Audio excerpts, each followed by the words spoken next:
जय हिंद दोस्तों। उम्मीद है आप सभी अच्छे होंगे और रेलवे में इस बार एक सीट कंफर्म करना है, इस लक्ष्य के साथ पूरी ईमानदारी से अपना पढ़ाई कर रहे होंगे।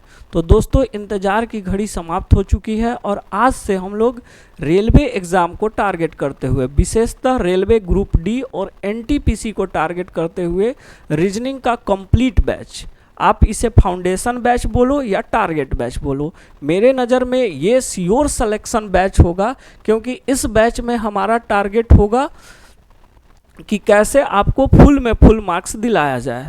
और आप यकीन मानिए कि अगर आप रेलवे के अंदर दो पेपर, एक मैथ और दूसरा रीजनिंग को स्ट्रॉन्ग कर लेते हैं तो आपको रिजल्ट लेने में कोई नहीं रोक सकता। और रीजनिंग में कैसे फुल में फुल मार्क्स लाया जाए, ये जिम्मेवारी किसके ऊपर होगी? हमारे ऊपर। आपको टेंशन नहीं लेना है, बस आपको जितना बोला जाए उतना करना है। आपको डे 1 से इम्प्रूवमेंट आपके अंदर नज़र आएगा और आपको ये कॉन्फिडेंस आ जाएगा कि हाँ सर, मैं कर सकता हूँ, फुल में फुल मार्क्स कर सकता हूँ। ठीक है, तो दोनों लोगों को मिलकर मेहनत करना है। आज से दोनों लोग मिलकर प्रयास करेंगे और फुल में फुल मार्क्स लाने का प्रयास करेंगे और इस बार रेलवे में एक सीट पक्का करना है आपको। ठीक है, तो इस कड़ी में आज हम लोग फर्स्ट टॉपिक कैलेंडर से शुरुआत करने वाले हैं, जो रेलवे ग्रुप डी और एनटीपीसी दोनों के लिए काफ़ी इम्पोर्टेंट है। अच्छा भाई, फॉर्म तो करोड़ों लोग भर चुके हैं, तो क्या किसी तरह पढ़ने से होगा? रिजल्ट तो कुछ ही लोगों का होना है। तो क्या प्लान होना चाहिए, क्या स्ट्रैटेजी होना चाहिए, किस चैप्टर को कितना फोकस करना है, क्या सिलेबस होगा और उस सिलेबस में किस चैप्टर को कितना वेटेज देना है, इसके लिए मैं आपके लिए एक सिलेबस का अलग से वीडियो बनाकर अपलोड करूंगा और उसे आप ज़रूर देखेंगे और उसी प्लान और स्ट्रैटेजी के तरह आप वर्क करेंगे, है ना। क्योंकि प्लान बेस्ट किया गया कार्य हमेशा सफल होता है और अगर कोई बिना प्लानिंग के ऐसे ही कर रहा है तो उसमें सफलता का चांस क्या होता है, काफ़ी कम हो जाता है। तो हम लोग प्लान बेस्ड स्टडी करेंगे, स्ट्रैटेजी बनाकर करेंगे और सारे चीज़ों को काफ़ी अच्छे से पढ़ेंगे। तो आज हम लोग शुरू करने वाले हैं किस टॉपिक को भाई? कैलेंडर को, है ना। पूरा बेसिक से पढ़ेंगे, सारे कॉन्सेप्ट को डील करने वाले हैं इसमें और कॉन्सेप्ट के बाद लेटेस्ट, है ना, 2018 से लेकर 2025 तक अभी तक रेलवे के जितने एग्ज़ाम हुए हैं सारे क्वेश्चन को भी हम लोग देखेंगे। पहले थ्योरी पढ़ेंगे, कॉन्सेप्ट क्लियर करेंगे, उसके बाद रेलवे में जितने भी एग्ज़ाम हुए हैं अभी तक विगत कुछ वर्षों में उन सारे का क्वेश्चन प्रैक्टिस करेंगे और फिर कुछ एक्सपेक्टेड क्वेश्चन, है ना, कुछ हट के कि आगे रेलवे एग्ज़ाम में क्या चेंज कर सकता है, आने वाले एग्ज़ाम में किस लेवल का क्वेश्चन पूछ सकता है, हम लोग इस पे भी बात करने वाले हैं इस बैच में। तो काफ़ी फ्रूटफुल बैच होने वाला है ये आपके लिए। बस इस एक एक वीडियो को अच्छे से देखना है और जितना बताया जाए उतना करना है। ठीक है, अभी तक अगर आपने चैनल को सब्सक्राइब नहीं किया है तो सब्सक्राइब कर लीजिए भाई, क्योंकि इससे आपको काफ़ी फ़ायदा होने वाला है ना। रीजनिंग के लिए आपको किसी भी एग्ज़ाम के लिए बिल्कुल भी नहीं घबराना है और बिल्कुल भी नहीं सोचना है और ज़्यादा से ज़्यादा लोगों तक शेयर भी करना है ताकि ज़्यादा लोग इसका फ़ायदा उठा सकें। तो हम लोग शुरुआत करते हैं किसका? कैलेंडर का। बिल्कुल बेसिक से पढ़ेंगे भाई कैलेंडर को, है ना। और सबसे पहले हम लोग पढ़ेंगे कैलेंडर के हिस्ट्री को, थोड़ा सा 2 मिनट जानेंगे कैलेंडर का हिस्ट्री कि आखिर जो कैलेंडर हम लोग पढ़ते हैं, जिस कैलेंडर से क्वेश्चन आता है एग्जाम में, वो कैलेंडर कौन सा है। तो ये जो जनवरी फरवरी वाला कैलेंडर हम लोग पढ़ते हैं भाई, ये ग्रेगोरियन कैलेंडर है। कौन सा कैलेंडर है भाई? अच्छा, एक चीज़ और, ये बैच बाईलिंगुअल होगा। पूरा एनटीपीसी और ग्रुप डी को हम लोग बाईलिंगुअल पढ़ने वाले हैं, तो कोई बच्चा इंग्लिश मीडियम का हो उसे भी यहाँ पे कोई इशू नहीं आने वाला है। एकदम अच्छे से बिल्कुल बेसिक से सारे चीज़ को क्लियर करते हुए चलेंगे हम लोग। ठीक है भाई, तो हम लोग जो कैलेंडर पढ़ते हैं, जिस कैलेंडर से एग्ज़ाम में क्वेश्चन आता है, वो कौन सा कैलेंडर है? ग्रेगोरियन कैलेंडर है ना। इसे रोम के 13वें पोप, रोम के 13th नंबर के पोप किसे कहते हैं? पादरी को कहते हैं भाई। रोम के 13वें पोप किसके द्वारा बनाया गया? फादर ग्रेगोरी के द्वारा बनाया गया, है ना। कब बनाया गया कोई पूछे तो आप क्या बताएंगे? सर 1582 ईस्वी में बनाया गया। ये कौन वाला कैलेंडर है?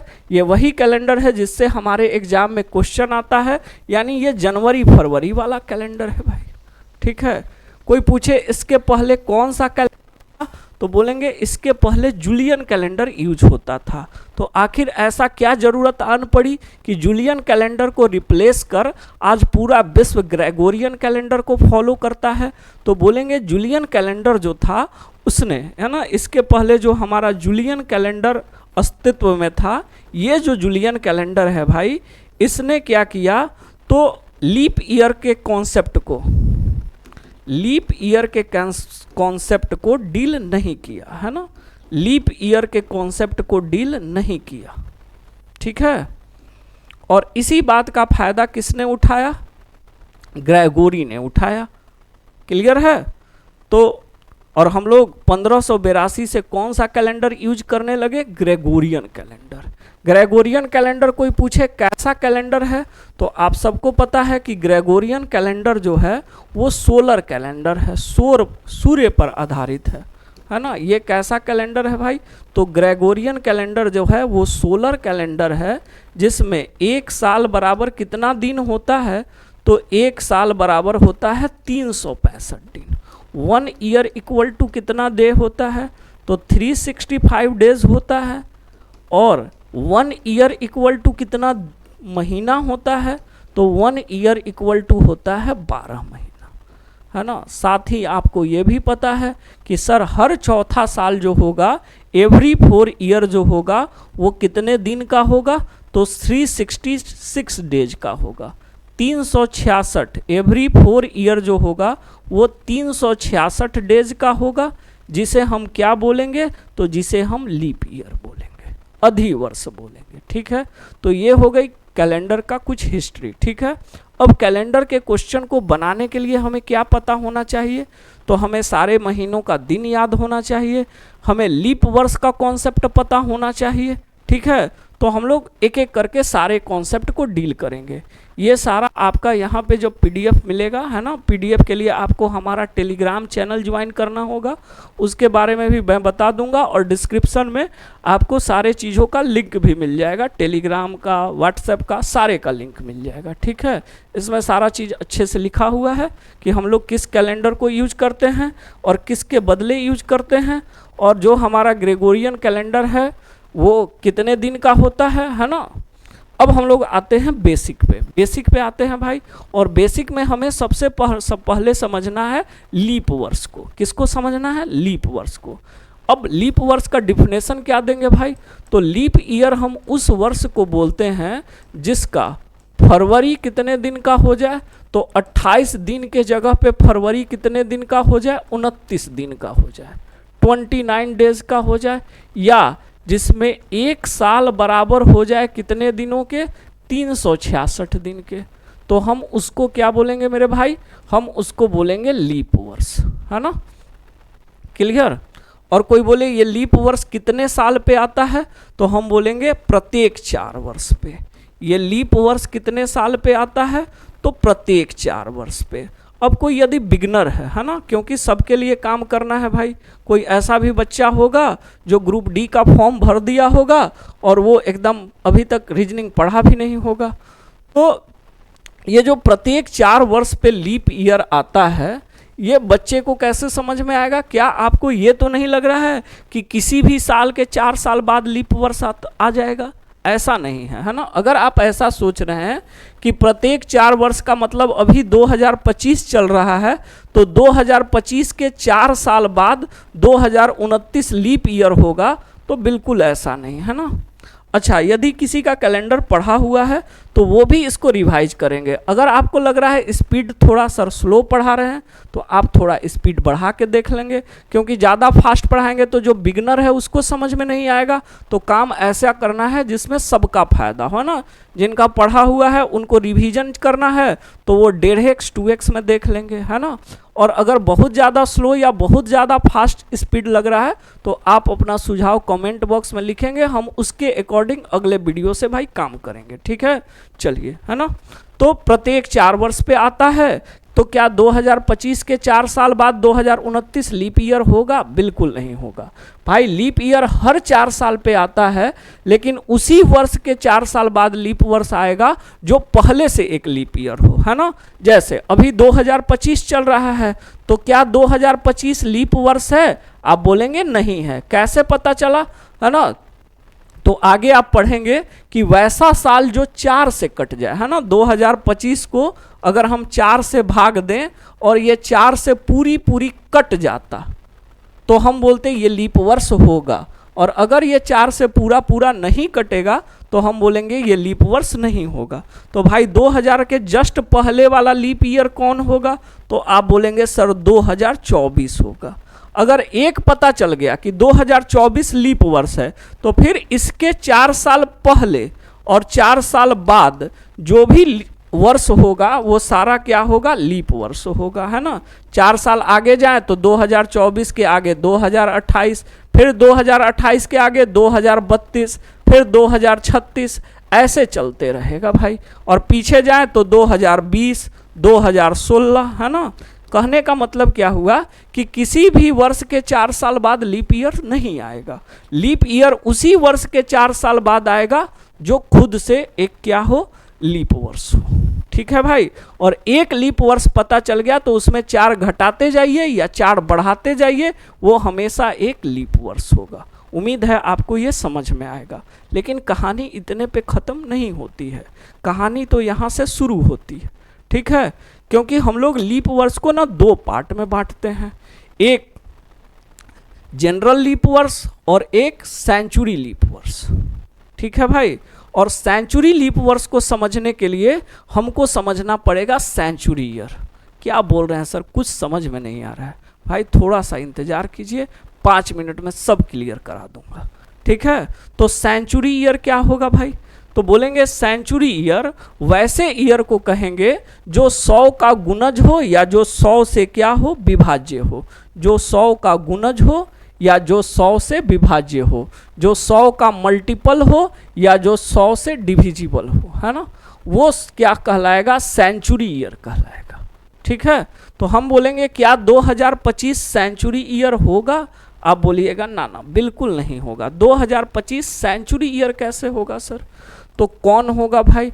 तो सर 2025 के पहले वाला सेंचुरी ईयर कौन सा होगा? 2025 यदि सेंचुरी ईयर नहीं है तो 2025 के पहले वाला सेंचुरी ईयर कौन होगा? 2000, है ना। सेंचुरी ईयर तो वही होगा जो 100 का गुणज हो या 100 का से विभाज्य हो। और 100 से विभाज्य कौन होगा? जिसके लास्ट में मिनिमम 2 जीरो हो, वही संख्या तो 100 से विभाज्य होगा। कम से कम 2 जीरो, है ना। जैसे 1700 कम से कम 2 जीरो है। अगर ये 17,000 होता तो भी ये 100 से विभाज्य होता। अगर ये, है ना, ये होता 1740 तो भी ये 100 से विभाज्य होता। 100 से विभाज्य होने के लिए मिनिमम 2 जीरो होना चाहिए। और अगर मिनिमम 2 जीरो है तो ये संख्या 100 से क्या है भाई मेरे? विभाज्य है। ठीक है, क्लियर। तो उसी तरह 2025 के पहले 2024, 23, 22 कोई भी तो 100 से विभाज्य नहीं होगा। सीधा कौन विभाज्य होगा? 2000। तो हम बोले 2025 के पहले वाला सेंचुरी ईयर कौन होगा? तो आप बोलेंगे सर 2000 होगा। अच्छा, अगर सर 2000 होगा, एक सेंचुरी ईयर पता चल गया, तो जैसे हर 4 साल पे लीप ईयर आता है, लेकिन उसी के 4 साल बाद लीप ईयर आएगा जो खुद एक लीप ईयर हो, तो उसी तरह हम बोलेंगे कि सेंचुरी ईयर भी हर 100 साल पे आएगा, प्रत्येक 100 साल पे। लेकिन क्या किसी भी साल के बाद आ जाएगा? ना सर, 2025 में 100 जोड़ेंगे तो ना 2025 लीप वर्ष है और ना इसमें 100 जोड़ के 2125 लाएंगे तो ये भी सेंचुरी ईयर नहीं होगा। ना ये होगा ना ये होगा, है ना। लेकिन 2025 के पहले वाला सेंचुरी ईयर पता चल गया 2000, तो फिर इसमें 100 जोड़ते जाएंगे तो जो हमें मिलेगा वो हमेशा क्या होगा? सेंचुरी ईयर होगा, है ना। हमेशा क्या होगा? सेंचुरी ईयर होगा। आप समझ रहे हो? बिल्कुल समझ रहे हो। अच्छा, तो ये हो गया सेंचुरी ईयर का कॉन्सेप्ट। अब आपने लीप ईयर का कॉन्सेप्ट क्या पढ़ा कि वो साल जो 4 से विभाज्य हो वो क्या होगा? लीप वर्ष। और 4 से विभाज्यता का नियम क्या है भाई? 4 से विभाज्यता का नियम क्या है आप बता दो जरा। कि सर 4 से विभाज्यता का नियम तो ये है कि अगर किसी संख्या के लास्ट में, दो नियम है सर, अगर किसी संख्या के लास्ट में 2 जीरो हो तो वो है ना इन लास्ट, अगर लास्ट में मिनिमम 2 जीरो हो तो वो संख्या 4 से विभाज्य होगी। या यदि किसी अंक संख्या का लास्ट 2 डिजिट 4 से कट रहा है, लास्ट 2 डिजिट अंतिम 2 अंक 4 से विभाज्य है, तो पूरी संख्या 4 से क्या होगी, विभाज्य होगी। याद आ रहा है, मैथ में पढ़े होंगे, गुरुजी बताए होंगे, है ना। तो सर अगर हम इस पे बात करें तो सर ये तो 2000, 2100, 2200, 2300, 2400 ये जितने सेंचुरी ईयर हैं ये सब के लास्ट में 2 जीरो हैं, और जब सबके लास्ट में 2 जीरो हैं तो ये सब क्या होगा, सब 4 से विभाज्य होगा, है ना।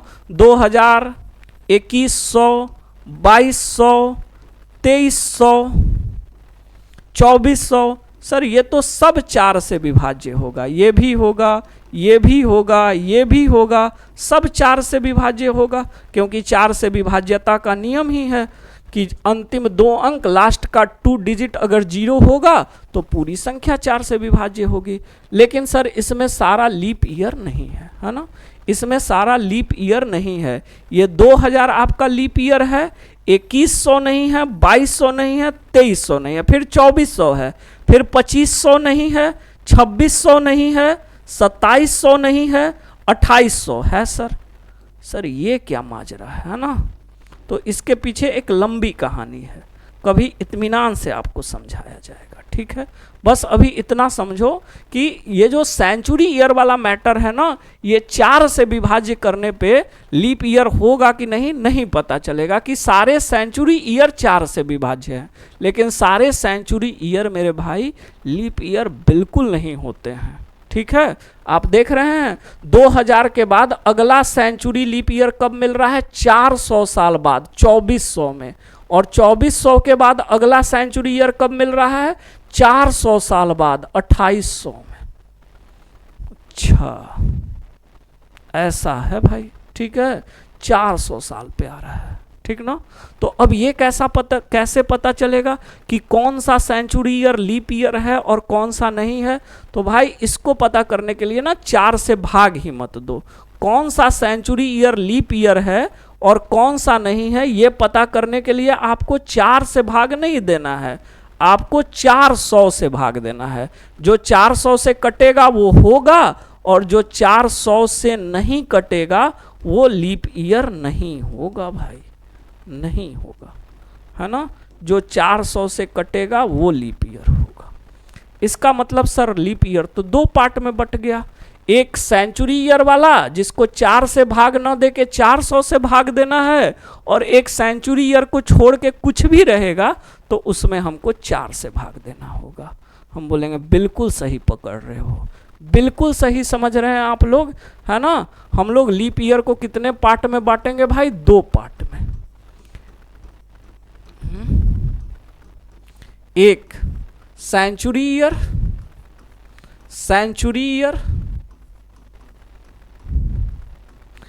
और एक अदर देन सेंचुरी ईयर, एक अदर देन सेंचुरी ईयर। भाई कोई सेंचुरी ईयर लीप ईयर है कि नहीं, ये चेक करने के लिए हमको कितना से भाग देना है बाबू, 400 से, है ना। कोई सेंचुरी ईयर लीप ईयर भी है कि नहीं, ये चेक करने के लिए कितना से भाग देना है, 400 से। और कोई अदर देन सेंचुरी को छोड़ के है, जैसे हम बोले 1498, तो क्या ये सेंचुरी ईयर है, आप बोलेंगे नहीं है सर।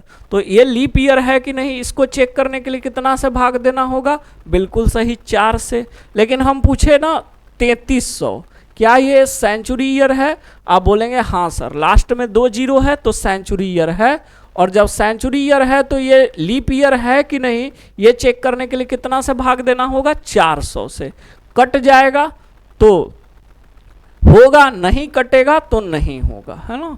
तो कब 4 से भाग देना है, कब 400 से भाग देना है, ये आपको समझ में आया होगा, ठीक है भाई। चलिए वेरी गुड, बहुत अच्छा समझ रहे हैं आप लोग, है ना। तो हम पूछे क्या 1600 लीप ईयर है, आप बोलेंगे बिल्कुल है सर। 1600, 1700, 1800, 1900, 2000, 2100, 2200, 2300, 2400, और इधर हम बोले 1596, 1694, 1750, 1764, है ना, ये सब। तो इन सब में आप कितना से भाग देंगे, 400 से। 400 से ये कटेगा, बिल्कुल कटेगा, तो ये लीप ईयर होगा। ये नहीं होगा, ये नहीं होगा, ये नहीं होगा, ये होगा, ये नहीं होगा, ये नहीं होगा, ये नहीं होगा, ये होगा। तो अभी पीछे भी समझे और अभी भी समझ रहे हैं कि जैसे साधारण लीप वर्ष प्रत्येक 4 वर्ष पे आता है, उसी तरह सेंचुरी लीप ईयर कितने साल पे आएगा, प्रत्येक 400 साल पे। 1600 के बाद अगला सेंचुरी लीप ईयर हमको सीधा 2000 में मिलेगा, 2000 के बाद सीधा 2400 में मिलेगा, 2400 के बाद सीधा कब मिलेगा, तो 400 साल बाद 2800 में मिलेगा, है ना। बीच का 3 सेंचुरी ईयर जो होगा वो लीप ईयर नहीं होगा। 2500, 2600, 2700, इसमें तो 4 से भाग देंगे, और इसको ये पूरा संख्या 4 से कटेगा कि नहीं कटेगा, ये चेक करने के लिए हम लोग क्या करेंगे भाई, तो ये चेक करने के लिए सर हम लोग सिर्फ इन दोनों को चेक करेंगे। क्योंकि अभी आपने समझाया कि सर अगर अंतिम का 2 अंक 4 से विभाज्य होगा ना, तो पूरी संख्या भी 4 से विभाज्य होगी। तो सर ये 96 क्या 4 से कटेगा, तो 4 दूना 8, 16, हाँ सर कटेगा, तो ये होगा। सर क्या ये कटेगा, ये नहीं कटेगा सर, 4 दूना 8, बच गया 14, 14 4 से नहीं कटेगा, ये कटेगा, ये भी नहीं कटेगा सर, ये कटेगा, है ना। तो जो 4 से कटेगा वो लीप ईयर है, और जो नहीं कटेगा वो नहीं है। अब यहाँ ध्यान देने वाला एक और पॉइंट है भाई। पहले तो ये समझ गए कि जैसे साधारण लीप वर्ष हर 4 साल पे आएगा, लेकिन किसी भी वर्ष के 4 साल पे नहीं, है ना। जो खुद एक लीप वर्ष है उसी के 4 साल बाद अगला लीप वर्ष आएगा। उसी तरह सेंचुरी लीप ईयर कितने साल बाद आएगा, 400 साल बाद। लेकिन क्या किसी भी ईयर के 400 साल बाद आएगा, बोलेंगे नहीं सर, जो खुद एक सेंचुरी लीप ईयर है। अब 1700 के 400 साल बाद 2100 थोड़े ना सेंचुरी लीप ईयर होगा भाई, ये खुद नहीं है, तो इसके 400 साल बाद जो 2100 आएगा वो भी नहीं होगा। लेकिन जो खुद एक सेंचुरी लीप ईयर है उसके 400 साल बाद हमेशा मिलेगा। अब इसमें अगर एक पॉइंट ध्यान दें, ठीक है, कौन सा पॉइंट ध्यान दें सर, क्या 1592 लीप ईयर है, 1692, आप बोलेंगे बिल्कुल है सर। क्या हम बोलेंगे सर 1696 लीप वर्ष है, हम बोलेंगे बिल्कुल है सर। 1696 प्लस 4 1696 प्लस 4, है ना। क्या 1700 लीप ईयर है, आप बोलेंगे बिल्कुल नहीं है सर। और 1700 के 4 साल बाद क्या 1704 लीप ईयर है, आप बोलेंगे बिल्कुल है सर, ठीक है। तो एक चीज आप नोटिस कर रहे हैं, लेकिन यहीं पे चलो इसको हम अगले पेज पे लेते हैं, ना, अगले पेज पे अच्छे से समझते हैं, ठीक है भाई। हम ना बोले केस 1 1688 के 4 साल बाद जो आएगा, क्या 1688 लीप ईयर है, आप बोलेंगे सर 88 4 से कटेगा, है ना, तो ये लीप ईयर है। इसके 4 साल बाद जो 1692 आएगा, क्या वो भी लीप ईयर है, आप बोलेंगे हाँ सर ये भी होगा। फिर इसके 4 साल बाद जो 1696 आएगा, क्या वो भी लीप ईयर होगा, आप बोलेंगे हाँ सर ये भी होगा, ये भी होगा, है ना। लेकिन 1696 के 4 साल बाद क्या जो 1700 होगा वो लीप ईयर होगा, सर 1700 तो सेंचुरी ईयर है, और ये लीप वर्ष है कि नहीं, इसको चेक करने के लिए 400 से भाग देंगे, और ये 400 से नहीं कटेगा तो ये नहीं है। और इसके 4 साल बाद 1704 क्या लीप वर्ष होगा, बोलेंगे बिल्कुल होगा। 1708 क्या लीप वर्ष होगा, बोलेंगे बिल्कुल होगा सर, बिल्कुल होगा, है ना। तो यहाँ पे एक मार्केबल पॉइंट है, और यहाँ से रेलवे में एक बार क्वेश्चन भी आया था कि 2 लीप वर्ष के बीच अधिकतम डिफरेंस, मैक्सिमम अंतर कितने साल का होगा। तो आप एक चीज गौर कर रहे हैं कि सर 1696 के बाद अगला लीप ईयर 4 साल बाद नहीं 8 साल बाद मिल रहा है, ठीक है। तो क्या हमेशा 4 साल पे ही लीप ईयर मिलेगा? आप बोलेंगे नहीं सर, है ना। कभी कभी जब century leap year, century year वैसा सेंचुरी ईयर जो सेंचुरी ईयर तो है बट लीप ईयर नहीं है, उस केस में हमको 4 साल पे नहीं 8 साल पे भी मिल सकता है। लेकिन यही हम बात करते 1588 की। आप एक और देखो 1588, इसके 4 साल बाद मिलता 1592, 1592 के 4 साल बाद मिलता 1596, 1596 के 4 साल बाद मिलता 1600, फिर मिलता 4 साल बाद 1604। तो आप यहाँ देख रहे हैं, यहाँ पे ये भी लीप वर्ष है, ये भी है, ये भी है, और इस बार ये जो सेंचुरी ईयर है ना, ये भी लीप वर्ष है। ये जो सेंचुरी ईयर है भाई साहब, ये भी लीप वर्ष है, ठीक है। तो यहाँ पे तो 4-4 साल पे मिल रहा है। क्यों मिल रहा है? क्योंकि ये सेंचुरी ईयर लीप ईयर है। तो जो सेंचुरी ईयर लीप ईयर होगा वहाँ तो 4-4 साल पे मिलेगा। लेकिन अगर बीच में कोई ऐसा सेंचुरी ईयर आ गया जो लीप वर्ष नहीं है, तो वहाँ पे 4 साल के बजाय सीधे कितना साल पे? 8 साल पे लीप वर्ष मिलेगा। तो आपसे कोई पूछ दे कि 2 लीप वर्ष के बीच मैक्सिमम डिफरेंस, ठीक है, तो आप क्या बोलेंगे? सर 8 साल, ठीक है ना। मैक्सिमम डिफरेंस अधिकतम अंतर कितना के बीच? Between 2 leap years, 2 leap year, ठीक है, इक्वल टू कितना? 8 साल, 8 वर्ष, 8 ईयर। 2 साल, 2 लीप वर्ष के बीच मैक्सिमम डिफरेंस, अधिकतम अंतर कितने साल का होगा? 8 साल का होगा। उम्मीद है ये लीप ईयर का कॉन्सेप्ट आपको काफ़ी अच्छे से समझ में आया होगा, ठीक है भाई। हम आगे बढ़ते हैं।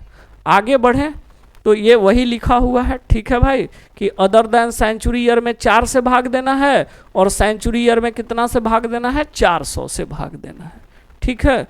तो ये आप समझ गए। अब हम कैलेंडर के क्वेश्चन को जो हमारे एग्जाम में आता है मेरे भाई, वो हम लोग कितने पार्ट में बांट कर पढ़ेंगे? तो 4 टाइप में बांट कर पढ़ेंगे, ठीक है भाई। एक बार ब्रीफ इंट्रोडक्शन हम लोग ले ले रहे हैं कि सर किस टाइप में कौन सा टाइप पढ़ने वाले हैं, ठीक है, सॉरी, है ना, किस टाइप के क्वेश्चन को किस टाइप में पढ़ने वाले हैं, ठीक है। तो टाइप 1 में हम लोग क्या पढ़ने वाले हैं बाबू? टाइप 1 में हम लोग पढ़ेंगे वैसा साल का क्वेश्चन जिसका डिफरेंस 12 महीने से कम का हो, ठीक ना। वो सारा सवाल जिसका डिफरेंस कितने महीने से कम का हो? 12 महीने से कम का हो, ठीक है भाई। जैसे आज अगर हम बोल दें कि यदि 17/5/2017 बराबर हो सोमवार, ठीक है, तो 23/11/2017 क्या होगा, ठीक है। ये यहाँ पे आप देखो साल सेम है, तो डिफरेंस कितने महीने का है? 5वां महीना से 11वां महीना, मतलब 5-6 महीने का डिफरेंस है। तो जिसका भी डिफरेंस ना 12 महीने से अंदर का होगा, उन सारे को हम कहाँ पढ़ेंगे? टाइप 1 में। और टाइप 2 में क्या पढ़ेंगे भाई साहब? तो बोलेंगे सर टाइप 2 में पढ़ेंगे टाइप 2 और टाइप 3 दोनों में, है ना, दोनों में एक साथ बात करते हैं। टाइप 2 और टाइप 3 दोनों में हम लोग पढ़ने जा रहे हैं सर जिसका डिफरेंस ना सर 12 महीने से ज़्यादा का हो, यानी 1 साल या उससे भी ज़्यादा का डिफरेंस हो। 1 साल, 2 साल, 5 साल, 10 साल, 15 साल, 100 साल, अगर 1 साल से ज़्यादा का डिफरेंस है तो उन सारे सवाल को हम कहाँ पढ़ेंगे भाई मेरे? टाइप 2 और टाइप 3 में। और बोलिएगा ये क्या लोचा है सर, दोनों में एक ही चीज़ कैसे पढ़ेंगे? अरे भाई डिफरेंस है, सब्र रखिए। क्या डिफरेंस है अब बता भी दीजिए। तो टाइप 2 में ना हम वैसे साल का डिफरेंस पढ़ने वाले हैं 1 साल या उससे ज़्यादा का अंतर तो हो, ठीक है भाई। 1 साल, जैसे हम बोले 19/7/2019 बराबर है बुधवार, वेडनेसडे, और हम आपसे पूछ दें कि 19/7 2035 क्या होगा। ठीक है, और यही सवाल रखते सेम टाइप 3 में कि 19/7/2019 बराबर बुधवार, और यहां पे कर देते कि 21/12/2035। तो दोनों में तो सर कुछ तो डिफरेंस है। क्या डिफरेंस है भाई साहब? तो बोलेंगे सर दोनों में 1 साल से ज़्यादा का अंतर है, लेकिन यहाँ का ना डेट और मंथ सेम है। यहाँ पे क्या सेम है? तो बोलेंगे डेट और मंथ सेम है सर, लेकिन यहाँ पे डेट और मंथ सेम नहीं है। बिल्कुल सही समझे आप कि 1 साल से ज़्यादा का अंतर हो लेकिन डेट और मंथ सेम हो तो उसको हम लोग टाइप 2 में पढ़ेंगे, और टाइप 3 में पढ़ेंगे 1 साल से ज़्यादा का डिफरेंस हो लेकिन डेट और मंथ दोनों सेम नहीं हो, दोनों डिफर कर जाए या दोनों में से कोई एक डिफर कर जाए, उसको हम लोग टाइप 3 में पढ़ेंगे। और टाइप 4 में क्या पढ़ेंगे? तो एक ऐसा डेट का दिन निकालना जो डायरेक्ट आपसे पूछे, है ना। जैसे हमसे पूछ देता है कि बताओ 15/8/2025 बराबर वाट, तो ये जो एकदम सीधा एक लाइन में पूछ दिया, इसको हम लोग पढ़ेंगे टाइप 4 में। ठीक है, तो एक एक करके हम लोग सारे टाइप को स्टडी करेंगे, बिल्कुल बेसिक से चलेंगे, और जैसे ही इन सारे टाइप पे आपका कमांड होगा आप कैलेंडर के महारथी बन जाओगे। कैलेंडर में आपसे कोई आंख मिलाने वाला नहीं होगा, है ना। तो इन सारे टाइप को एक एक करके पढ़ने से पहले हम सबसे पहले एक रूल पढ़ेंगे जो इन चारों टाइप पे क्या होगा, अप्लाई होगा। ठीक है भाई, तो आइए रूल को पढ़ते हैं। देखिए पहला रूल क्या बोलता है कि दिए गए दिन और पूछे जाने वाले दिन के बीच अंतर निकालेंगे, है ना। जैसे एक क्या बोला सर, समझ में नहीं आया। अरे मैं हूं ना, समझा रहा हूं। देखो जैसे बोला कि 5/8/2017 बराबर सोमवार, मंडे। ठीक ना, मंडे। और आपसे पूछ रहा है कि 30/8/2017 बराबर वाट। तो ये जो दिया है ना, ये जो दिया है सोमवार, भाई साहब इसको बोलते हैं गिवन डेट। इसको कौन सा डेट बोलते हैं? गिवन डेट बोलते हैं। ठीक है, इसको बोलते हैं दिया गया दिन, यानी कि गिवन डेट।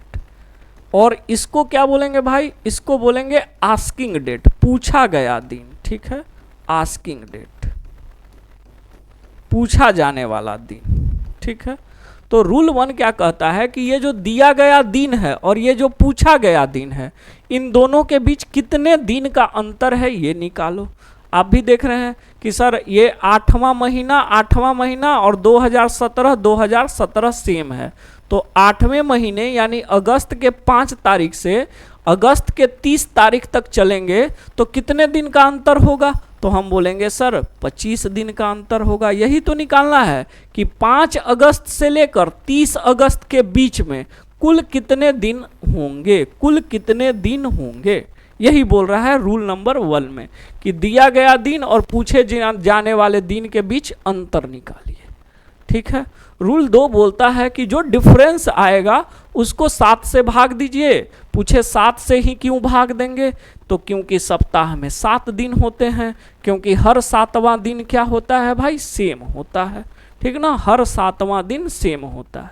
ठीक है, तो भाई हम 7 से इसमें भाग दे देंगे रूल 2 के अकॉर्डिंग, और प्राप्त क्या करेंगे? शेष। तो हम 7 से भाग देंगे तो 7 या 21, शेष कितना आ जाएगा? 4। ये 4 क्या आ गया? शेष। तो रूल 2 में यही बोला कि जो डिफरेंस आया है ना उसमें 7 से भाग देकर शेष प्राप्त करो। और रूल 3 बोलता है कि जो शेष आया है ना उसको पूछे जाने वाले डेट में या तो जोड़ दो। जो शेष आएगा उसे दिए गए दिन में या तो जोड़ देंगे या घटा देंगे। ये जो शेष आया ना हमारा 4, उसको इस दिए गए दिन यानी सोमवार में या तो जोड़ देना है या घटा देना है। बोलेंगे कब जोड़ेंगे कब घटाएंगे? तो बोलता है कि देखिए यदि ये जो पूछ रहा है ये आगे का हो, है ना, ये जो दिया गया है ना 5/8, इससे आगे आएगा यदि 30/8। जो पूछ रहा है वो आगे का हो तो सर जोड़ दीजिए। लेकिन अगर जो पूछ रहा है वो पीछे का हो, जैसे हम यहाँ बोलते कि 5/8/2017 दे रखा है सोमवार, और पूछ रहा है कि 15/7/2017 क्या होगा, तो अब आप ही सोचो कि क्या अगस्त के 2017 के अगस्त के आगे 2017 का जुलाई आएगा, है ना। 2017 के अगस्त के आगे 2018 का जुलाई आ सकता है, 2017 का तो जुलाई कभी नहीं आएगा, ये तो बीत गया, है ना।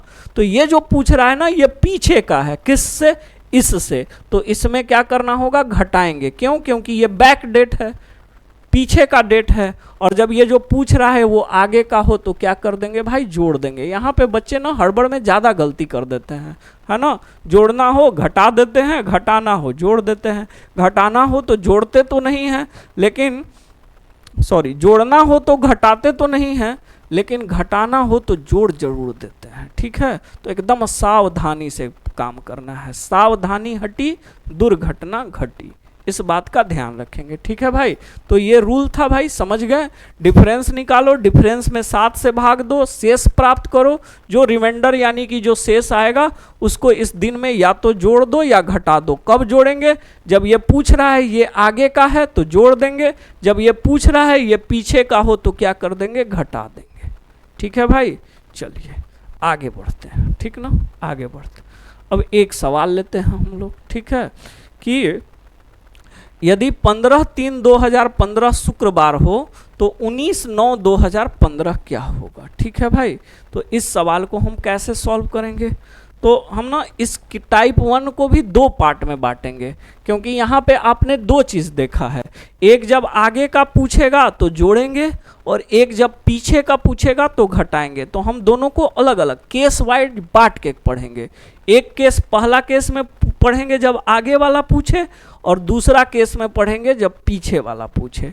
इसलिए यहाँ केस 1 में लिखा गया है क्या भाई, फ्यूचर डेट, ठीक है। बोल रहा है 15/3/2015, और लास्ट में क्या करेंगे, सारा एनटीपीसी ग्रुप डी में जो भी सवाल अभी तक पूछा है ना, लेटेस्ट, वो सारा हम लोग टाइप 1 को पहले पढ़ेंगे दोनों केस को, और टाइप 1 को पढ़ने के बाद सारा क्वेश्चन कर लेंगे। जैसे ये एनटीपीसी लेवल 6 2022 में पूछा, फिर ये लेवल 6 में 2022 में पूछा, फिर ये ग्रुप डी 2022 में पूछा, है ना, फिर ये एनटीपीसी लेवल 5 2022 में पूछा, फिर ये ग्रुप डी 2018 में पूछा। यानी टाइप 1 से रिलेटेड जितने भी क्वेश्चन लेटेस्ट ग्रुप डी में पूछे गए हैं उनको हम लोग प्रैक्टिस कर लेंगे, है ना। और कॉन्सेप्ट बताते समय जो क्वेश्चन मैं कराऊंगा वो मैं खुद से कराऊंगा, ठीक है, खुद से कराऊंगा। और लास्ट में हम लोग सारे क्वेश्चन जो एग्जाम में पूछे गए हैं उसका क्या कर लेंगे, प्रैक्टिस कर लेंगे, ठीक है। तो आइए भाई यहाँ देखते हैं हम लोग, है ना। अब ये क्या बोला कि 15/3/2015 शुक्रवार हो तो 19/9/2015 क्या होगा। तो हमारा पहला टारगेट क्या है सर, तो हमारा पहला टारगेट है सर क्या निकालना, आप ही बताओ, गैप निकालना। 15/3 से 19/9 के बीच कितना दिन होगा। तो हम इसमें क्या करेंगे कि हमेशा एक ट्रिक ध्यान रखेंगे कि मार्च से चलना है, कहाँ तक आना है, सितंबर तक आना है।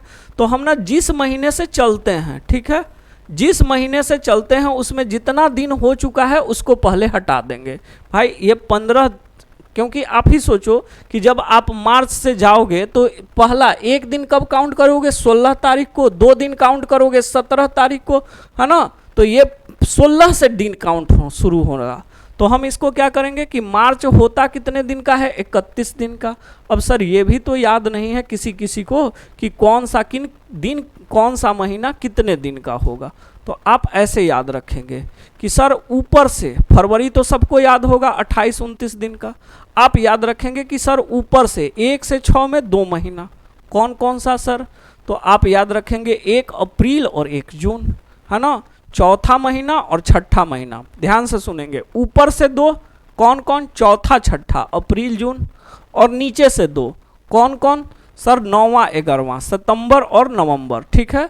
ऊपर से 2 चौथा छठा और नीचे से 2 9वां 11वां, ठीक है। 1 से 6 के बीच 2 महीना और 6 से 12 के बीच 2 महीना, ये चौथा छठा और 9वां 11वां महीना, यानी चौथा का मतलब अप्रैल, छठा का महीना मतलब जून, और 9वां का मतलब क्या हो गया भाई सितंबर, 11वां का मतलब हो गया नवंबर, सितंबर नवंबर, ये 4 महीना जो होगा वो 30 दिन का होगा। फरवरी आप सबको याद है, तो 30 ये 4 और 1 कौन फरवरी, 5 महीना हट गया, तो जो बच गया वो सारा कितना दिन का होगा 31 दिन का। 31 दिन का कोई पूछे कितने महीने होंगे तो 7 महीने होंगे। 30 दिन का कितना महीना होगा 4, कौन कौन, अप्रैल जून नवंबर सितंबर, ठीक है, सितंबर नवंबर, ठीक है भाई, चौथा छठा 9वां 11वां, या ये याद रखेंगे, ठीक है। अब हमको चलना कहाँ से है, मार्च से। मार्च कितना दिन का होगा तो सर तीसरा महीना 31 दिन का होगा। 31 में 15 दिन निकल गया तो बचा कितना दिन, 16 दिन, ठीक है। मार्च में 16 दिन बचा है ना भाई, मार्च में 16 दिन बचा। एक चलो सवाल डिटेल में बताते हैं। मार्च में 16, फिर आएगा अप्रैल, अप्रैल में कितना बचेगा 30, फिर बचेगा मई, मई में कितना 31, जून 30, जुलाई 31, अगस्त 31, और फिर सितंबर में ना जहाँ तक जाना है वहीं तक, है ना, सितंबर में पूरा नहीं लेंगे।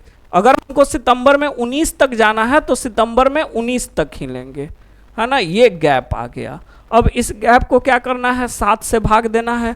तो भाई मेरे सबको जोड़ के 7 से भाग दें या अलग अलग 7 से भाग दें, बात एक ही होता है। जोड़ के 7 से भाग देना सर थोड़ा लंबा हो जाएगा, तो क्या यहीं पे 7 से भाग दे दें, बिल्कुल सही। तो भाई अगर 16 में 7 से भाग देंगे ना तो 7 दूना 14, शेष कितना आएगा सर, शेष 2 आएगा। अप्रैल 30 दिन वाले महीने में, 30 दिन वाले महीने में हमेशा ध्यान रखेंगे कि 7 से भाग देंगे तो शेष हमेशा कितना बचता है 2, और 31 दिन वाले महीने में 7 से भाग देंगे तो शेष हमेशा कितना बचेगा 3। 30 दिन वाले में 2, 31 दिन वाले में 3, याद हो गया क्या, इसको याद कर लेंगे।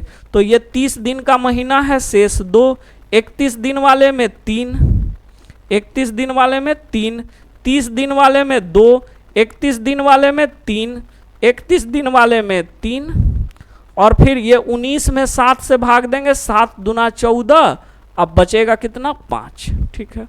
अब इनको सबको जोड़ के फिर 7 से भाग दें या जहां जहां 7 का कॉम्बिनेशन हो रहा है उनको कटा दें, ठीक है, बात एक ही होगा भाई।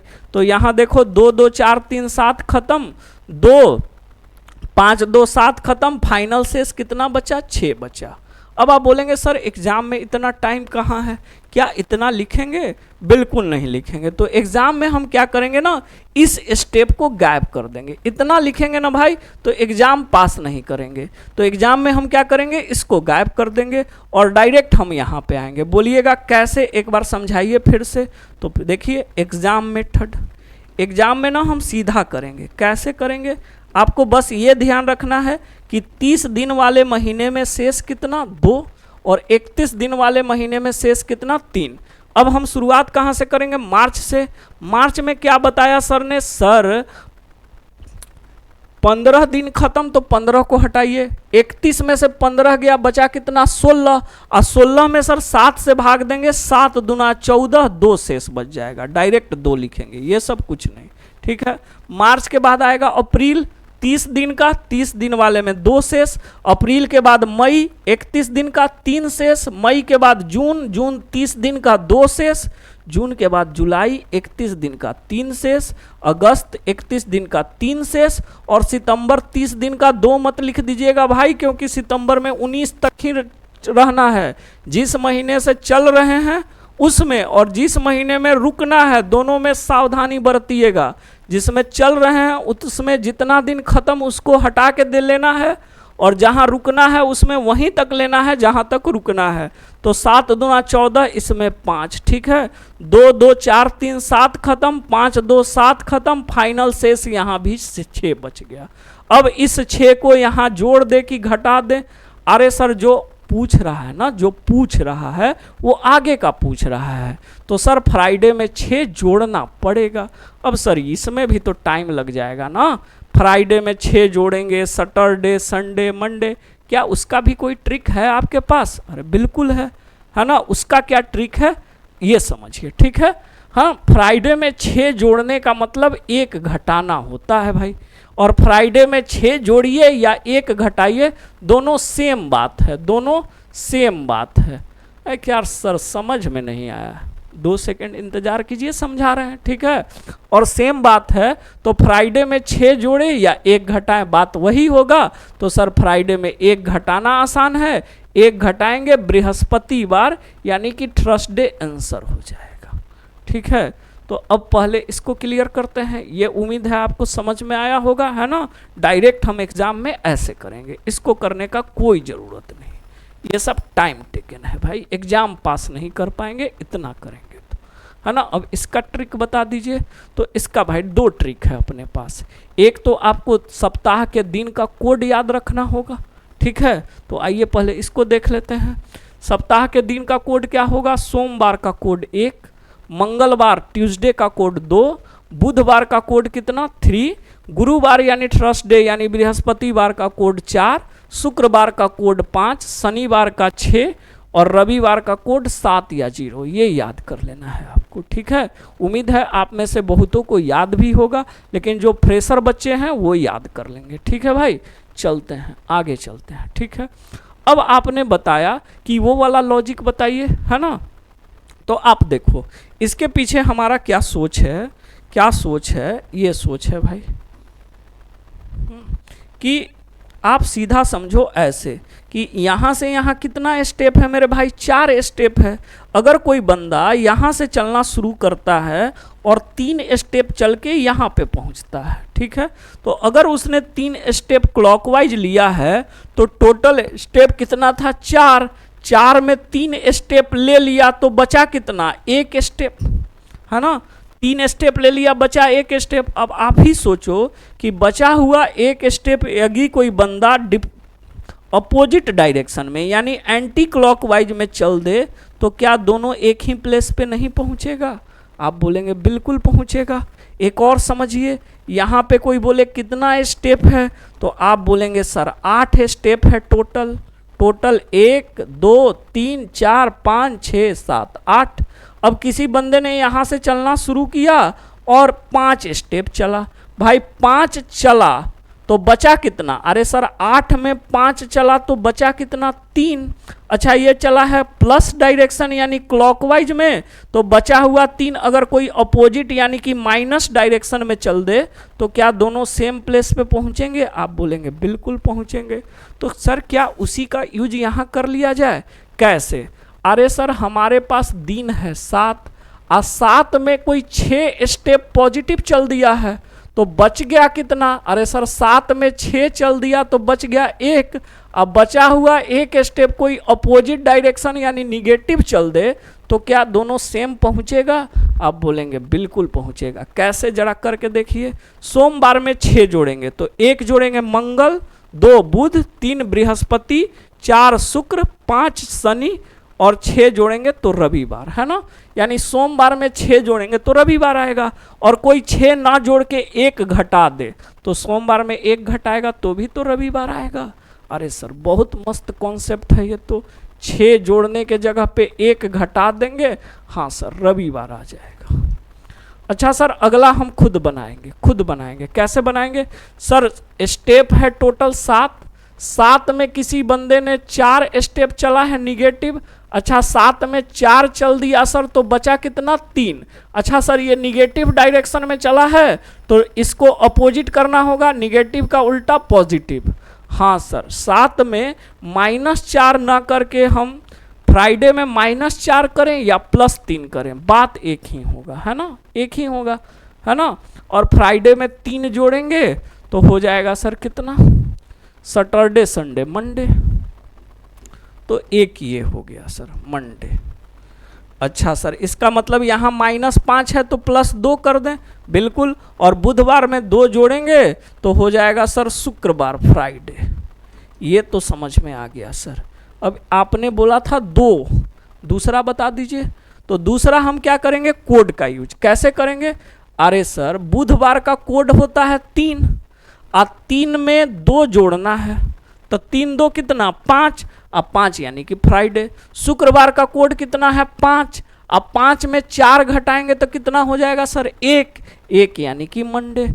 सोमवार में 6 जोड़ना है, तो सर सोमवार का कोड होता है 1, 1 में 6 जोड़ेंगे तो 1 जोड़ 6 7 किसका कोड है सर, रविवार का कोड है ना। हाँ सर ये भी कर सकते हैं। अच्छा तो बताइए कि अगर हमको मंगलवार में 7 जोड़ना हो तो कैसे, कोड मेथड से बताइए।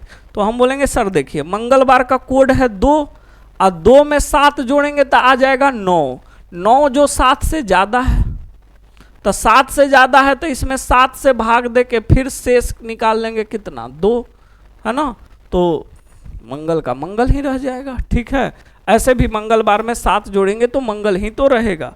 एक और एग्जाम्पल समझिए। ठीक है, जैसे कोई बोला बुधवार, अब बुधवार में बोला 6 जोड़ने के लिए, तो बुधवार का कोड कितना 3, और 3 में 6 जोड़ेंगे तो 9, और 9 हो गया 7 से ज़्यादा।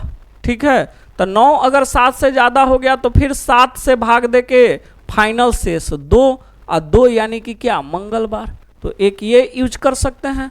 दूसरा क्या यूज कर सकते हैं कि सर 6 जोड़ने का मतलब 1 घटाना, अब बुधवार में 1 घटाएंगे तो मंगलवार आ जाएगा। ठीक है, क्या सर लाजवाब कॉन्सेप्ट है। ठीक है, चलिए आगे बढ़ते हैं। ठीक है, अब जो हमारा पहला सवाल था,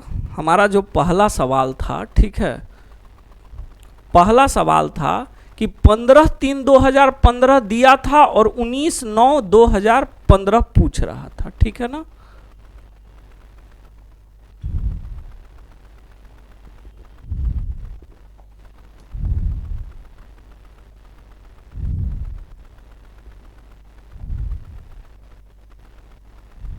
ठीक है भाई। तो इसको ना हम एक और मेथड से बना सकते हैं, एकदम चुटकियों में बिना पेन उठाए। ठीक है, ये जो 15/3/2015 पूछा दिया और 19/9/2015 पूछा, इसको हम चुटकियों में सॉल्व कर सकते हैं बिना पेन उठाए। बोलिएगा ये क्या माजरा है भाई, तो है ठीक ना, बिना पेन उठाए हम आपको एक ऐसा ट्रिक बताएंगे जिससे आप सेकेंडों में सॉल्व कर दीजिएगा टाइप 1 के क्वेश्चन को। सर बता दो भाई, अभी थोड़े ना बताएंगे, उसके लिए आपको करना होगा कल का इंतजार, और कल का क्लास अटेंड करेंगे तो हम बताएंगे एक जादुई ट्रिक जिसके द्वारा आप टाइप 1 के सवाल को बिना पेन उठाए सेकेंडों में सॉल्व कर दीजिएगा। या अगर कोई बच्चा 1 मिनट में सॉल्व कर रहा है तो आप उस सवाल को 15 सेकेंड 10 सेकेंड में सॉल्व कर दीजिएगा। सीधे आपका स्पीड उससे आधा से आधा हो जाएगा, है ना। लेकिन उसके लिए आपको देखना पड़ेगा कल का क्लास। तो हम लोग मिलते हैं कल के क्लास में, ठीक है। और कल के क्लास में हम लोग कैलेंडर को आगे बढ़ाएंगे, है ना। कैसा लगा आज का क्लास कमेंट बॉक्स में ज़रूर लिख कर बताएंगे। यदि आपका कोई एडवाइस है या कोई भी ऐसा चीज़ है तो आप उसे भी कमेंट करेंगे। और वीडियो को ज़्यादा से ज़्यादा लोगों तक शेयर करना है ना। चैनल पर अपना इसी तरह प्यार बरसाते रहना है। और अगर अभी तक आपने चैनल को सब्सक्राइब नहीं किया है तो भाई जल्दी से सब्सक्राइब कर लीजिए, कितना इंतज़ार कर रहे हैं, ठीक है। काफ़ी कुछ मिलने वाला है आपको यहाँ पे, है ना। अगर आप इसका पीडीएफ चाहते हैं तो इसका पीडीएफ आपको मिलेगा टेलीग्राम चैनल पे। जो किस नाम से मिलेगा मेरे भाई, ये मिलेगा sir reasoning with Sanjeet Singh के नाम से, है ना। रीजनिंग विथ संजीत सिंह, ठीक है भाई। और इसका लिंक आपको डिस्क्रिप्शन में मिल जाएगा। डिस्क्रिप्शन में आपको सारे सोशल मीडिया साइट का लिंक मिल जाएगा और साथ ही हमारा जो ऐप है एमर्स क्लासेस उसका भी लिंक मिल जाएगा, है ना। इस पे आपको पेड कोर्स मिलेगा, ठीक है, एमर्स क्लासेस। अभी होली को लेकर हम इसमें सारे कोर्सेस पे कितना परसेंट का भाई 50% का डिस्काउंट दिए हैं। तो अगर कोई भी बच्चा जिसको रीजनिंग फाउंडेशन बिल्कुल बेसिक से पढ़ना है, 17 तारीख से आ रहा है, या कोई भी आपको रिकॉर्डेड बैच लेना है जैसे बिहार एसएससी का, बैंक का, है ना, या किसी बच्चे को लॉजिकल रीजनिंग में दिक्कत होता है, वो स्टेटमेंट वाला जो भी चैप्टर आता है उसमें दिक्कत होता है, तो आप इन सारे कोर्सेज को हमारे ऐप से ले सकते हैं, और ऐप पे अभी 7 से 17 मार्च तक आपको होली का 50% डिस्काउंट मिल रहा है। ठीक है, तो डिस्काउंट का लाभ उठाइए। अगर आपके अगल बगल में किसी को रीजनिंग पढ़ना है बिल्कुल बेसिक से एकदम अच्छे से, तो उसको इस बैच में ज्वाइन कराइए, अभी आपको काफ़ी डिस्काउंट मिल रहा है। दूसरा चीज़ है ना, आप इस बैच पे, सॉरी यहाँ पे क्लासेस होगा है ना, अगर आप रेलवे का प्रिपरेशन कर रहे हैं तो इस ऐप पे है ना 2-4 दिनों के अंदर आपको डेली रेलवे के लिए फ्री में क्विज मिलेगा। इसमें आपको सेक्शनल क्विज भी मिलेगा, आपको इसमें सेक्शनल क्विज भी मिलेगा, और सारा चैप्टर को मिलाकर मिक्स क्विज भी मिलेगा। ठीक है भाई, तो ये फ्री ऑफ कॉस्ट होगा, इसको लगाना ना भूले। और इसके लिए आपको ज्वाइन करना होगा क्या, एमर्स क्लासेस। तो मिलते हैं हम लोग कल के क्लास में है ना, कल के क्लास में कैलेंडर को और आगे बढ़ाएंगे, इतना रिवीजन करके आना है। ठीक है, चलिए, thank you so much, bye bye.